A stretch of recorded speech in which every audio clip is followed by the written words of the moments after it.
అందరికీ నమస్కారం. తెలంగాణ రుచులకు స్వాగతం. ఈ రోజు మనము సున్నుండలు ఎలా తయారు చేసుకోవాలో ఆ తయారీ విధానాన్ని తెలుసుకుందాం. మొదటిసారి కనుక నా వీడియోను చూస్తున్నట్లయితే ప్లీజ్ సబ్స్క్రైబ్ చేసుకోండి. పక్కనే ఉన్న బెల్ ఐకాన్ ని ప్రెస్ చేయండి. నా కొత్త వీడియోల నోటిఫికేషన్ మీకు వస్తుంది. ఇప్పుడు సున్నుండల తయారీ విధానాన్ని తెలుసుకుందాం.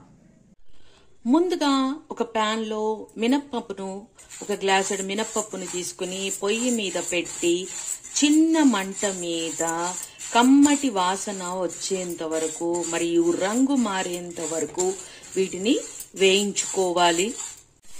ఇలా రంగు మారేంత వరకు వేయించి పక్కన పెట్టుకొని వీటిని చల్లారనివ్వాలి. కడాయిలో ఒక పావు గ్లాస్ బియ్యం తీసుకొని బియ్యాన్ని కూడా చిన్న మంట మీద కమ్మటి వాసన వచ్చి రంగు మారే వరకు వీటిని కూడా వేయించుకోవాలి.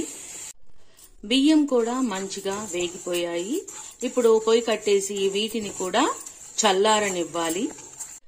చల్లారినటువంటి బియ్యం మినప్పప్పుని మనము గ్రైండర్లో వేసుకుని సన్నని పౌడర్ లాగా చేసుకోవాలి.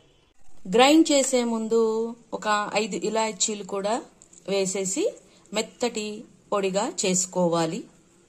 కడాయిలో 1/4 గ్లాసు షుగర్ తీసుకోవాలి.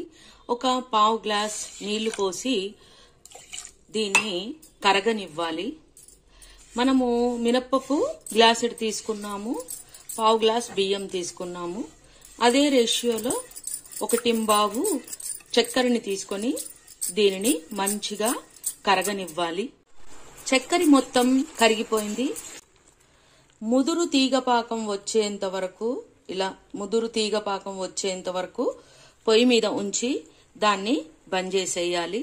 ఇప్పుడు దీన్ని కలుపుతూనే ఉండాలి. ఇది చక్కెరగా మారిపోతుంది. చక్కెరగా మారేంత వరకు దీనిని మనము కలుపుతూనే ఉండాలి. బంద్ చేసి చల్లారుతూ ఉంటే ఇది చక్కెరగా మారుతూ ఉంటుంది. ఇలా చేయడం వల్ల లడ్డూలు మంచిగా వస్తాయి.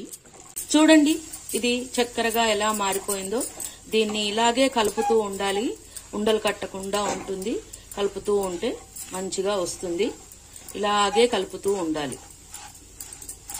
ఇలాంటి చిల్లుల దాంట్లో వేసి మనము జల్లించుకుంటే చక్కెర అంతా కిందికి వచ్చేస్తుంది.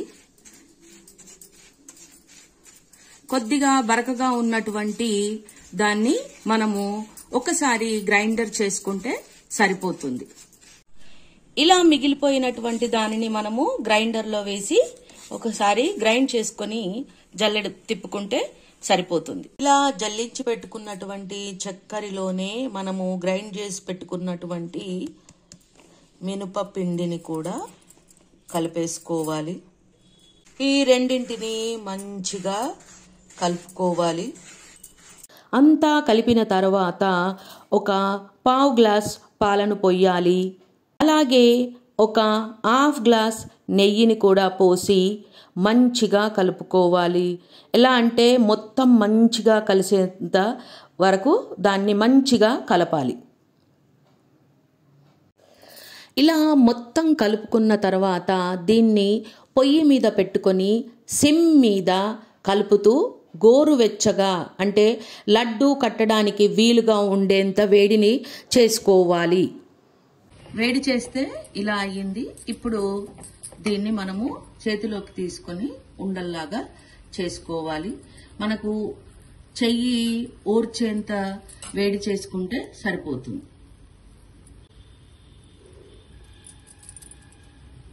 ఇలా అన్నింటినీ ఉండల్లాగా చేసుకోవాలి.